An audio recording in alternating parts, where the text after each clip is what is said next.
O exercício diz o seguinte, ó. Em uma pequena roda gigante, a altura em metros em que um passageiro se encontra no instante t em segundos é dada por essa lei aqui.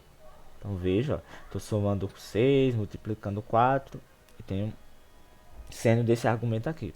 Para t começando de 0 até 270, onde o t vai ser dado em segundos. Então seria como se fosse de 0 até 270 segundos. E aí é feita algumas perguntas. Esse exercício está na página também 55 do livro didático de vocês. A primeira pergunta diz o seguinte: no início do passeio, a que altura se encontra o passageiro? Então, no início do passeio é justamente no instante t igual a zero. Por quê? Porque é justamente quando vai começar a contagem.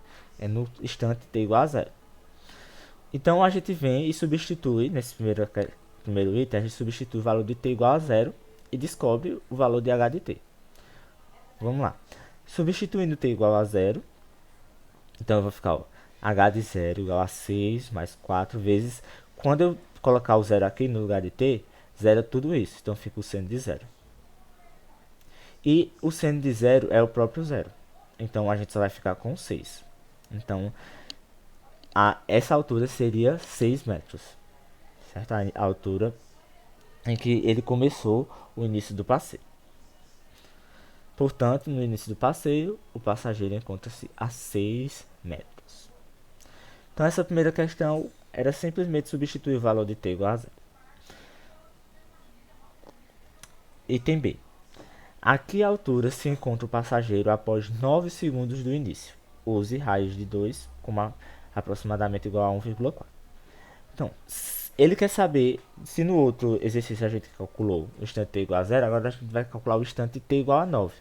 Então é simplesmente substituir t igual a 9 aqui e ver a que altura esse passageiro se encontra. Então vamos lá. Ó, eu venho aqui, ó, h de 9, né? Substituo onde tem o t, substituo 9. Aí eu vou simplificar aqui, ó. Eu vou dividir por 3 aqui, fica 3. Divido por 3 aqui, fica 4. Então por isso que fica 3 quartos de π. Então eu vou ficar com isso aqui. Aí, seno de 3 quartos de π, vou colocar aqui direto, que é raiz de 2 sobre 2. Mas vocês podem verificá-las até nas aulas anteriores também. Que o seno de 3π sobre 4 vai ser raiz de 2 sobre 2. Porque vai dar seno de 185 graus, que é a mesma coisa do seno de 45. E é raiz de 2 sobre 2. Aqui agora eu só preciso resolver esses cálculos. E quando eu resolvê-los, sabendo que a raiz de 2 ele dá aproximadamente 1,4, esse valor vai ser 8,8. Portanto, após 9 segundos do início, o passageiro encontra-se a 8,8 metros. No item B, bastava substituir o valor t igual a 9 na função e descobrir a que altura ele está. Então, estaria a 8,8 metros. Já no item C, ele pergunta a altura mínima que o passageiro atinge no passeio. Então, a gente tem que lembrar que a função seno, certo, está entre menos 1 e 1. E nesse sentido, o seno, o mínimo é menos 1. Mas, como aqui a gente está multiplicando, somando, então isso vai acabar interferindo na imagem. Então, a gente vai tentar descobrir qual é esse valor mínimo.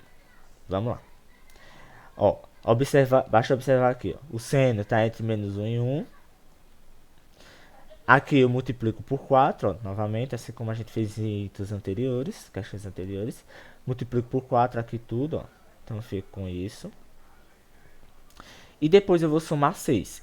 E eu vou fazendo esses processos, gente, justamente para chegar nessa função aqui, que é a desejada. Então aqui ó, chegou justamente na função h. Então aqui ficou mais 6 menos 4. E aqui ficou 6 mais 4. Logo, h de t, né, que é essa função aqui, ó, ficou entre 2 e o valor 10. Ou seja, o mínimo ó, é justamente esse valor aqui, que é o menor valor que a imagem pode assumir. Então, a altura mínima desse passeio seria 2 metros. Digamos que seria aqui na parte de baixo, né, da roda gigante. Então, isso nos dá a altura mínima que esse passageiro pode atingir. E se eu quisesse, por exemplo, a altura máxima, seria 10, né, no caso. Seria 10 metros. qual é o tempo necessário para a roda gigante dar uma volta completa? Então, o tempo necessário para a roda gigante dar uma volta completa é justamente o que seria o período dessa função, porque é quando ela dá uma volta completa. E aí isso totaliza um período da função. Então, ó, queremos na verdade determinar o período p da função. Então, lembrando daquela fórmula, ó, vai ser 2π dividido por c. C é o número que multiplicou no argumento aqui. Ó. Então, ó, π sobre 12 é o valor que está multiplicando aqui. Aí aqui a gente faz o seguinte, ó. A gente elimina os π's, ó, porque fica π dividido por π. Aí aqui vai ficar 2, desculpa, multiplicado pelo inverso de 1 sobre 12, que é 12. Por isso que isso nos dá 24. Então, 24 segundos é o tempo necessário para que a roda gigante dê a volta completa. Ou seja, em 24 segundos é possível finalizar toda uma volta na roda gigante. Então, isso aqui é simplesmente determinar o período da nossa função. Certo? E, por último, mas não menos importante, quantas voltas completas ocorrem no passeio? Então, aqui, gente, a gente só precisa fazer o seguinte. Observar que o passeio ele dura de 0 até 270 segundos. Né? Então, ele dura, na verdade, 270 segundos. E aí, para isso, eu substituiria esse 270 aqui, nessa função. E aí a gente descobre. Já que o tempo final é 270 segundos, substituiremos esse valor no argumento.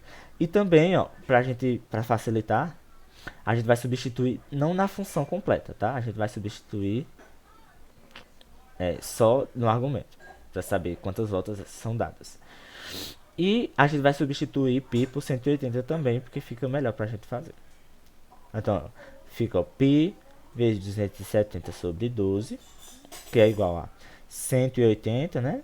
Equivale, vezes 270 sobre 12. Aqui, quando eu fizer essas contas, vocês podem conferir, tá?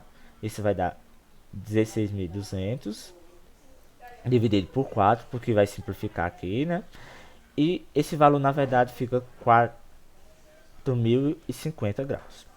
Então, para saber o número de voltas, eu vou dividir esse número por 360, já que 360 completa uma volta.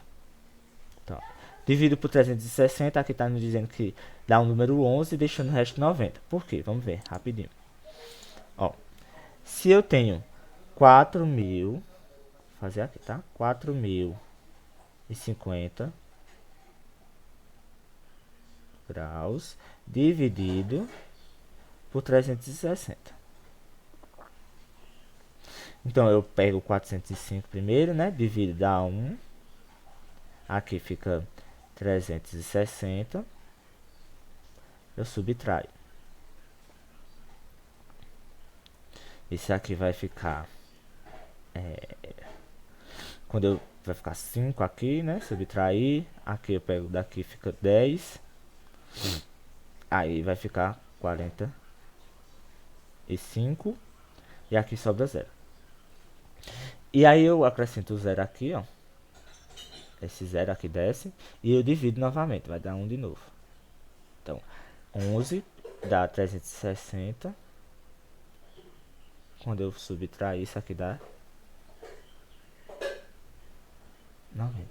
Então, como eu falei, ó, dá 11. Então, isso aqui é o número de voltas que deu.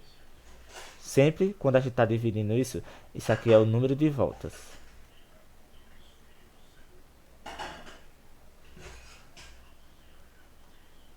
Então, esse é o número de voltas. E do número de voltas, ainda sobra 90, mas ele quer saber o número de voltas completas, né? Não, quando eu dou mais 90, eu não dei mais uma volta completa. Então, esse 11 aqui é justamente o número de voltas completas que a gente pode determinar. Então, com isso a gente finaliza essa parte da função seno, certo?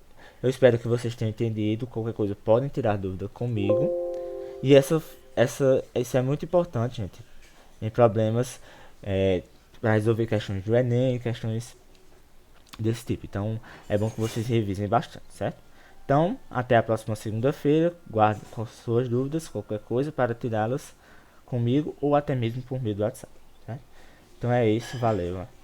Bom final de semana para todos.